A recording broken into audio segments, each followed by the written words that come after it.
મારા વાલા દર્શક મિત્રો, ફરી એકવાર સ્તવન બાઇબલ અભ્યાસ કાર્યક્રમમાં હું આપ સર્વનો પ્રેમથી આવકાર કરું છું. સ્તવન કાર્યક્રમ એક રસપ્રદ બાઇબલ અભ્યાસ કાર્યક્રમ છે.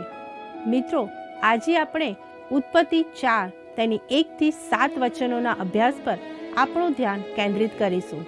આજે આપણે પાપના પરિણામ વિશે જાણીશું અને આદમ અને હવાને ત્યાં એક દીકરાનો જન્મ થયો તેની વાત પણ જોઈશું.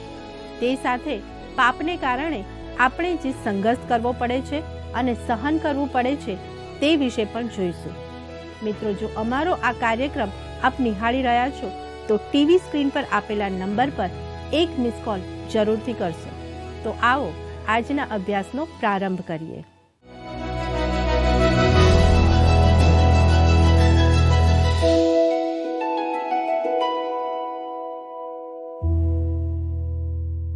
કેમ છો દર્શક મિત્રો? તમને મળીને મને ખૂબ આનંદ થાય છે. મિત્રો, આજના અભ્યાસમાં આગળ જતાં આપણે આજના વિષયની ઝાંખી કરી લઈએ.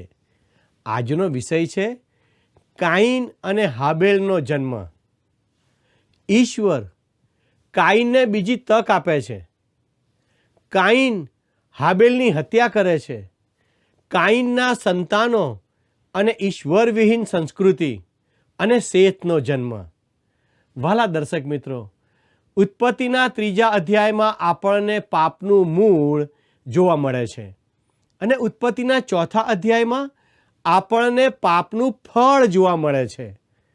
આપણે આ અધ્યાયમાં જોઈશું કે માણસ ફક્ત ભલું બુંડું જાણવાના વૃક્ષનું ફળ ખાવાની અસરથી પીડાતો હતો.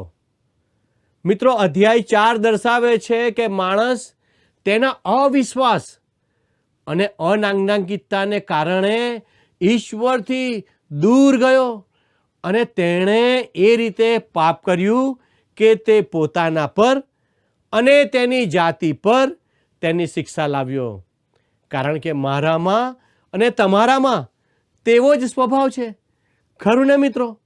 આપણો સ્વભાવ આપણા પિતા જેવો છે અને આદમે આપણ સર્વને પાપી સ્વભાવ આપ્યો છે. આ બધું આદમ અને હવાના દીકરાઓની વાતમાં જોવા મળે છે.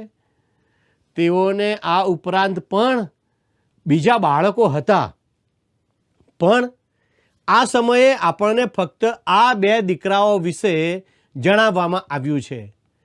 કાઈન અને હાબેલના જન્મ વિશે પવિત્ર શાસ્ત્ર બાઇબલ શું કહે છે તે જોઈએ. મિત્રો, જો તમારી પાસે પવિત્ર પુસ્તક બાઇબલ છે તો ઉત્પત્તિનું પુસ્તક તેનો 4થો અધ્યાય તેની 1 થી 7 કલમો ખુલ્લી રાખશો. પહેલી કલમ શું કહે છે તે મારી સાથે તમે તમારા બાઇબલમાં જોશો. આવો ઉત્પત્તિ 4 અને તેની પહેલી કલમ વાંચીએ. અને આદમે પોતાની પત્ની હવાને જાણી અને તે ગર્ભવતી થઈ ને કાઈનને જણી ને તેણે કહ્યું કે યહોવાની કૃપાથી મને પુત્ર મળ્યો છે. વાલા દર્શક મિત્રો, આ દર્શાવે છે કે આદમ અને હવાએ એવું ધાર્યું ન હતું કે આ સંઘર્ષ લાંબો ચાલશે. કાઈનના જન્મ સમયે તેમણે કહ્યું જ હશે કે મને પ્રભુ પાસેથી માણસ મળ્યો છે, કારણ કે ઈશ્વરે કહ્યું હતું કે સ્ત્રીનું સંતાન સર્પના માથાને છૂંદી નાખશે અને તે આ રહ્યો. પણ કાઈન તે ન હતો. તે ખૂની હતો. તે ઉદ્ધારનાર ન હતો. તારનારના આવ્યા પહેલાં લાંબો સમય પસાર થવાનો હતો. ઓછામાં ઓછા 6000 વર્ષ અથવા તેના કરતાં પણ લાંબો સમય હતો. અને સ્ત્રીના સંતાન અને શૈતાનના સંતાનો વચ્ચે હજુ પણ સંઘર્ષ ચાલુ છે. વાલા મિત્રો, આવો આપણે આગળ બીજી કલમ જોઈએ. ઉત્પત્તિ 4 અને 2. પછી તે તેના ભાઈ હાબેલને જાણી અને હાબેલ ઘેટાપાળક હતો પણ કાઈન ખેડૂત હતો. આ બંને છોકરાઓ વિશે આપણે જોઈ રહ્યા છીએ. મિત્રો, ત્રીજી કલમ જણાવે છે અને આગળ જતાં એમ થયું કે કાઈન યહોવાને સારું ભૂમિના ફળમાંથી કંઈક અર્પણ લાવ્યો. અહીં લખ્યું છે અને આગળ જતાં એટલે દિવસોના અંતે, જેનો અર્થ એ થાય કે સાબાતના દિવસે, જે દિવસે ઈશ્વરે વિશ્રામ કર્યો હતો. કાઈન લાવ્યો તેનો અર્થ ઠરાવેલા સ્થળે. તેઓ ઈશ્વર પાસે ભક્તિ માટે અર્પણ લાવ્યા.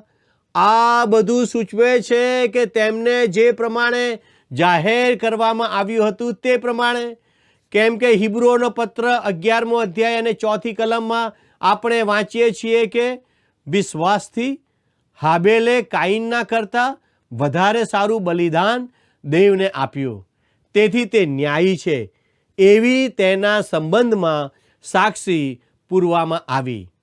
કેમ કે દેવે તેના દાનો સંબંધી સાક્ષી આપી, અને તેથી મુએલો હોવા છતાં પણ તે હજી બોલે છે. મિત્રો, હાબેલે કેવી રીતે અર્પણ આપ્યું? વિશ્વાસથી. રોમન 10 અને 17માં લખ્યું છે, એ પ્રમાણે સંદેશો સાંભળવાથી વિશ્વાસ થાય છે, તથા ખ્રિસ્તના વચન દ્વારા સંદેશો સાંભળવામાં આવે છે. ઈશ્વરે આ વિશે વાત કરી હશે, અથવા આ છોકરો હાબેલ આ રીતે ક્યારેય વિશ્વાસથી આવ્યો ના હોત, પણ તે એ રીતે આવ્યો. બીજો છોકરો તે રીતે આવ્યો નહીં. કાઈન યહોવાને સારું ભૂમિના ફળમાંથી કંઈક અર્પણ લાવ્યો.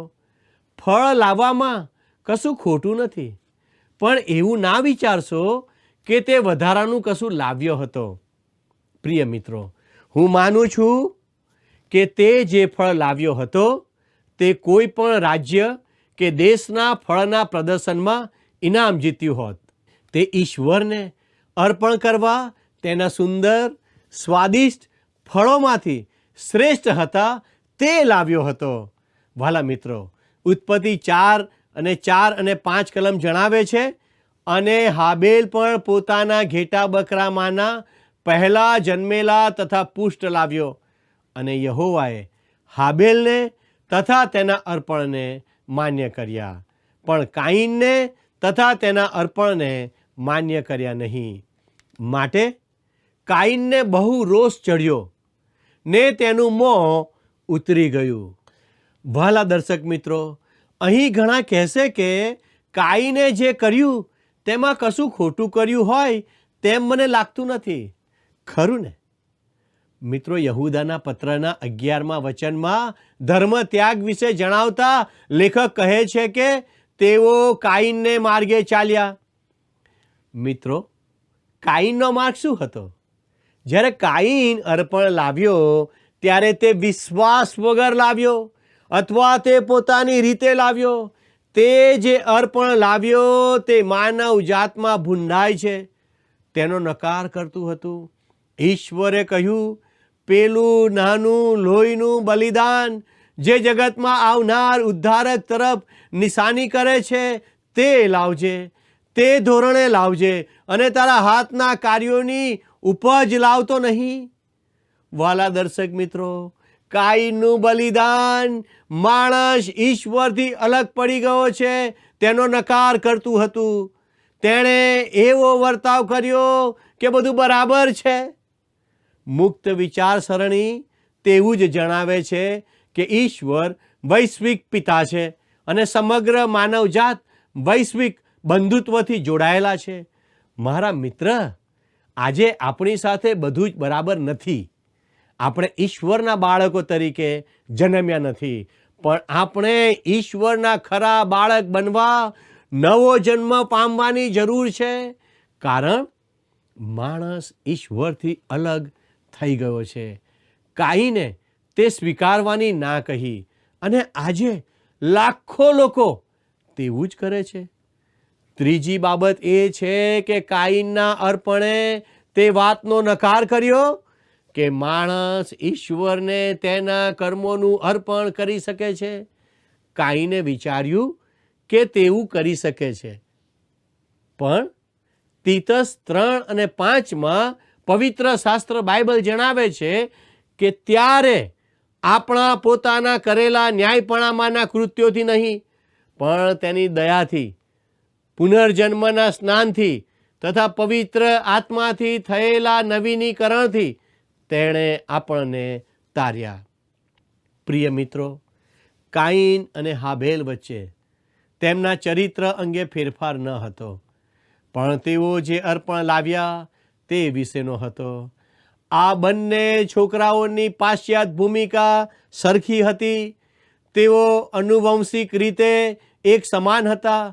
તેમનું વાતાવરણ સરખું હતું. તેઓમાં એવો કોઈ તફાવત ન હતો. આપણે એવું ના કહી શકીએ કે કાઈનને ખરાબ વારસો મળ્યો હતો અને હાબેલને સારો વારસો મળ્યો હતો. તે બંને ભાઈઓ એક જ વારસો અને વાતાવરણમાં મોટા થયા હતા. તફાવત તેમના અર્પણોમાં હતો. તે અર્પણ આજે માણસોમાં પણ તફાવત લાવે છે.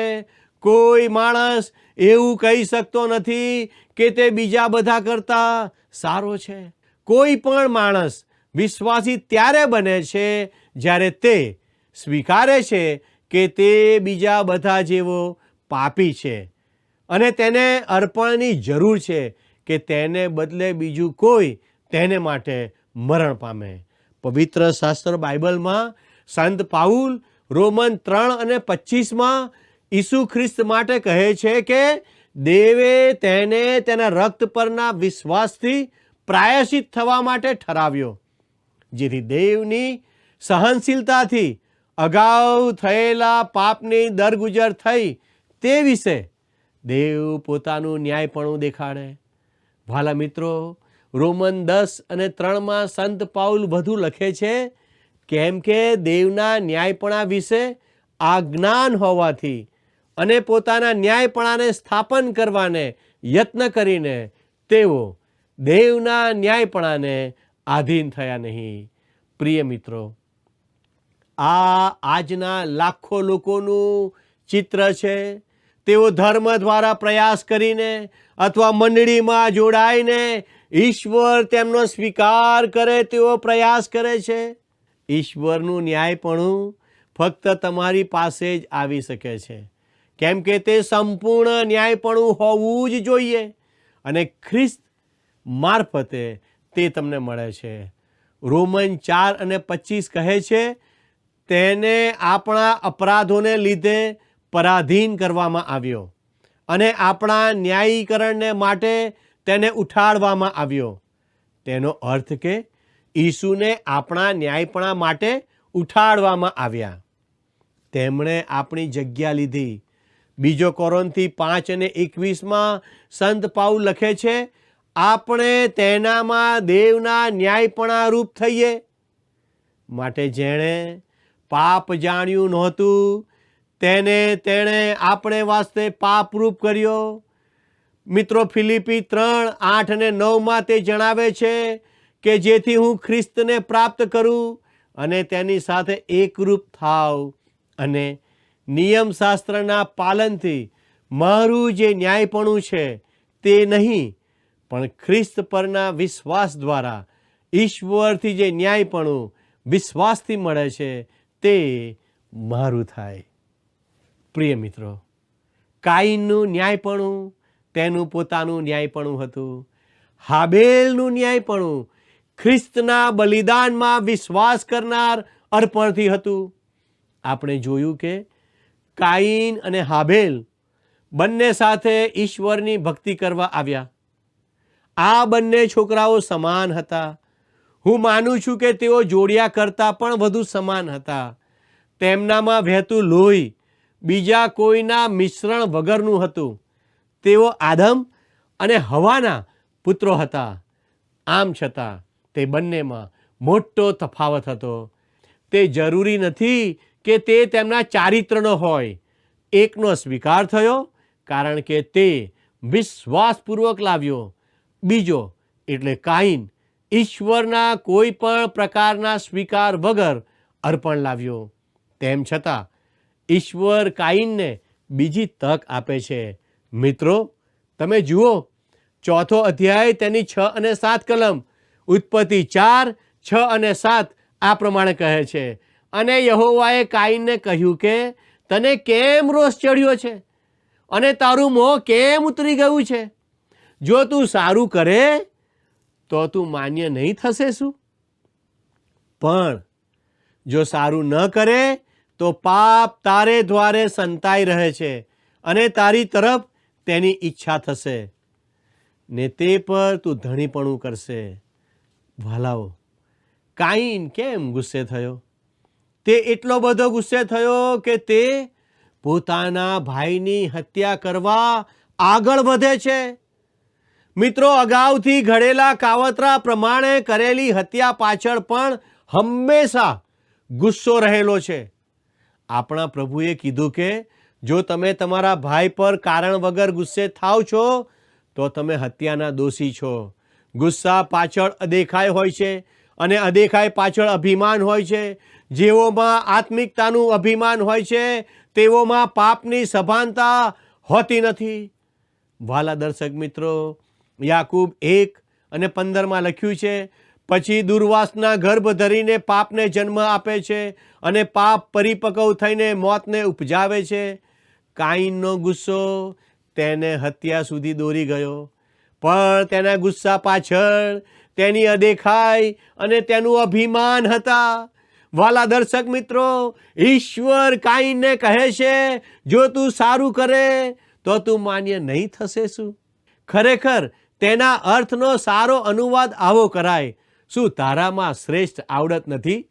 મોટા દીકરાનું આગવું સ્થાન હતું અને આ છોકરો વિચારે છે કે હવે તે સ્થાન ગુમાવી દેશે.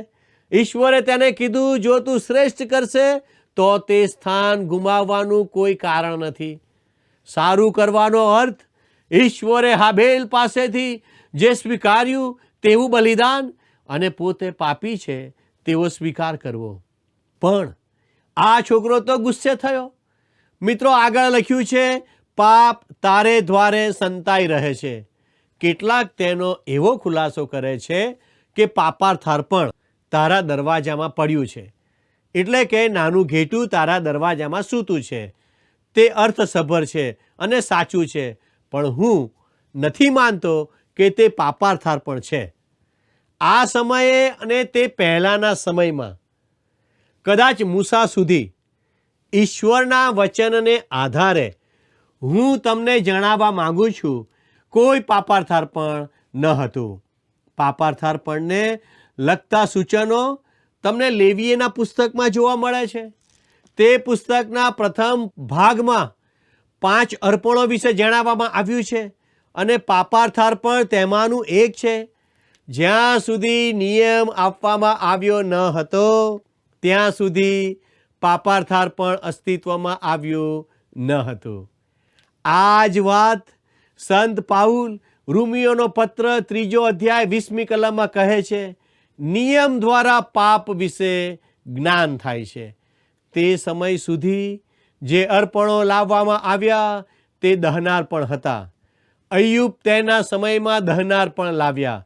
તે કોઈ પણ રીતે પાપાર્થાર્પણ ન હતું.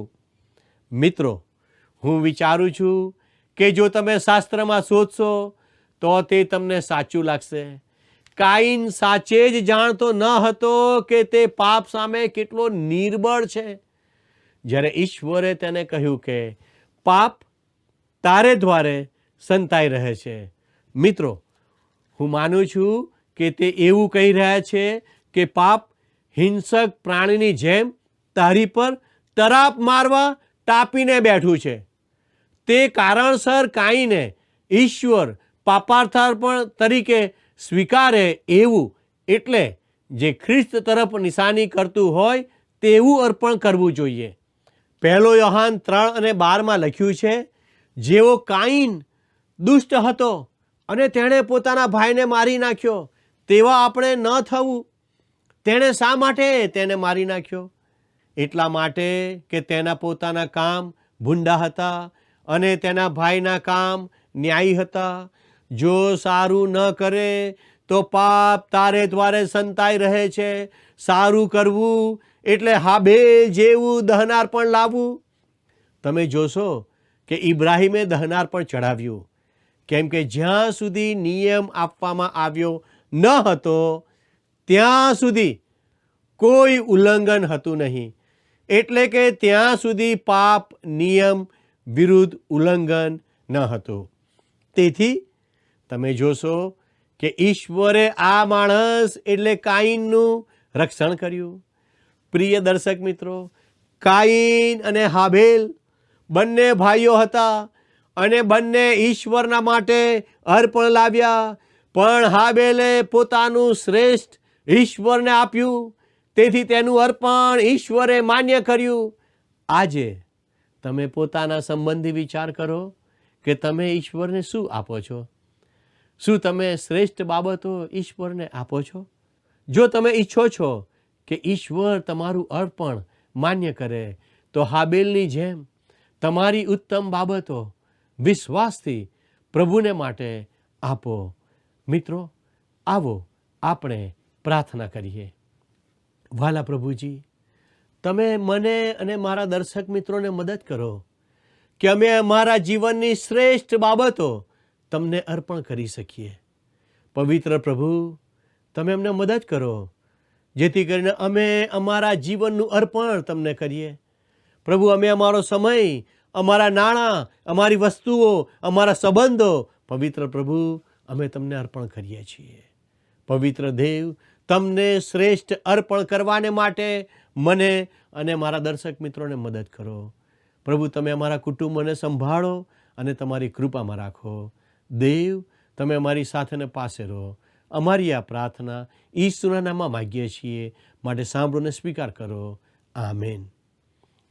વાલા દર્શક મિત્રો, જો આજનું પ્રસારણ આપને ગમ્યું છે, જો આજના અભ્યાસ દ્વારા ઈશ્વરે આપની સાથે વાર્તાલાપ કર્યો છે, તો મારી આપને નમ્ર વિનંતી છે, આપ અચૂક અમારા પ્રતિનિધિ સાથે ફોન દ્વારા વાત કરશો.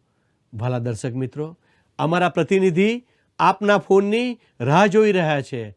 ઈશ્વર આપની સાથે રહો અને ઈશ્વર આપને સહાય આપે, એ જ પ્રાર્થના સાથે હું આપની વિદાય લઉં છું. આમેન.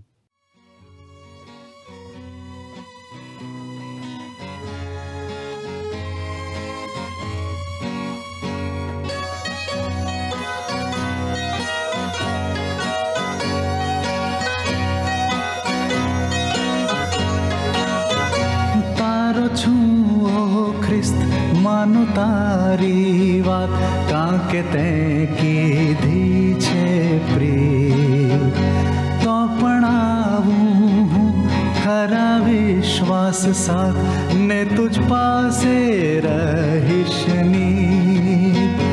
રાખ મને સ્તંભ પાસે હે પ્રભુ, જ્યાં તે મુજ માટે મોત સહ્યું. રાખ મને તુજ કુખની પાસે હે પ્રભુ, જ્યાંથી મૂલ્યવાન રક્ત વહ્યું.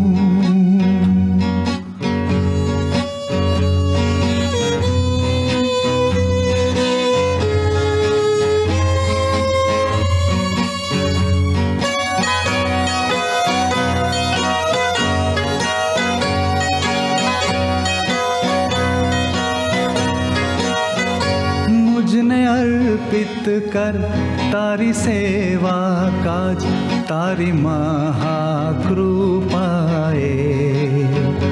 खरा विश्वासे जो तने आज, तारी मर्जी मुझ थाए.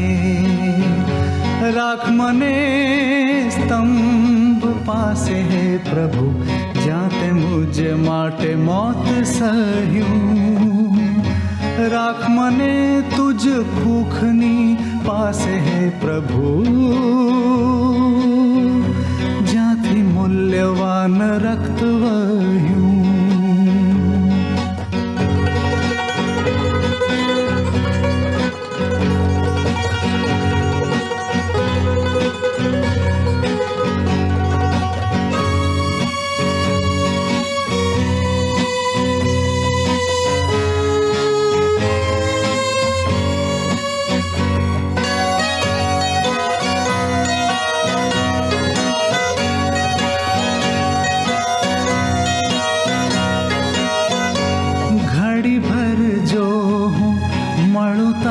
તારી સાથ શાંતિ મુજ દિલને વળે.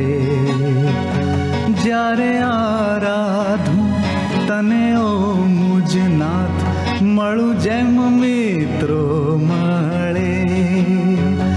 રાખ મને સ્તંભ પાસે હે પ્રભુ, જ્યાં તે મુજ માટે મોત સહ્યું.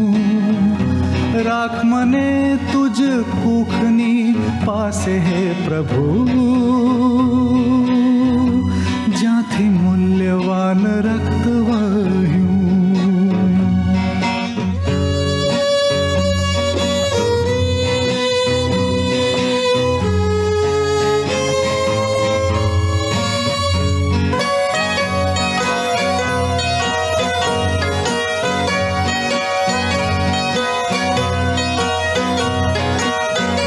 સમજી શકું ના તારો ઊંડો પ્યાર, જ્યાં લગ આ જગમાં છે વાસ. જોઈ શકીશ હું તારો હર્ષ અપાર, જ્યારે આવીશ તારી પાસ. રાખ મને સ્તંભ પાસે હે પ્રભુ, જ્યાં તે મુજ માટે મોત સહ્યું. રાખ મને તુજ કુખની પાસે હે પ્રભુ, જ્યાંથી મૂલ્યવાન રક્ત વહ્યું.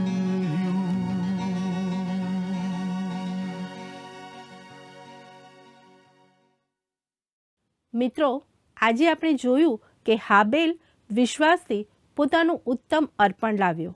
આપણે પણ વિશ્વાસથી આપણા અર્પણ ઈશ્વરની પાસે લાવીએ અને આપણું શ્રેષ્ઠ આપીએ. આપણે પણ આપણા સારા કાર્યોથી જ નહીં, પણ વિશ્વાસ સાથે ઈશ્વરની પાસે આવવાનું છે. વાલા મિત્રો, પ્રભુ ઈસુ આપણા માટે આજે પણ ઉપલબ્ધ છે અને તે આપણા જીવનોને આનંદથી ભરી શકે છે. આજે લાખો લોકો ધાર્મિક કાર્યો કરીને અથવા દાન ધર્મ કરીને ઈશ્વર તેમનો સ્વીકાર કરે તેવો પ્રયાસ કરે છે, પણ તેઓમાં ઈશ્વર પરનો વિશ્વાસ હોતો નથી. તેઓને કાઈનના જેવા કહી શકાય. મિત્રો, તમે કોના જેવા થવા માંગો છો? હાબેલ કે કાઈન જેવા? આજે ઈશ્વર તમને એક તક આપી રહ્યા છે. ઈશ્વરનો સ્વીકાર કરો અને નાશના માર્ગમાંથી બચી જાઓ. મિત્રો, આજનો પ્રશ્ન છે, ઈશ્વરે કોનું અર્પણ માન્ય કર્યું? એ હાબેલ, બી કાઈન, સી આદમ, ડી હવા? મિત્રો, ગત પ્રશ્નનો જવાબ છે એ અંજીરીના. મિત્રો, હું આશા રાખું છું કે આજના રસપ્રદ બાઇબલ અભ્યાસ દ્વારા આપને આત્મિક આશીર્વાદ પ્રાપ્ત થયો હશે. આપના પ્રતિભાવો જાણવા માટે આપ અમારો સંપર્ક કરી શકો છો. અમારો ફોન નંબર છે 94 29 37 56 10. અમારા પ્રશ્નનો જવાબ પણ આ જ નંબર પર મોકલી આપશો. ધન્યવાદ. શું તમને આ કાર્યક્રમ ગમ્યો? અત્યારે જ અમને મિસ કોલ કરો.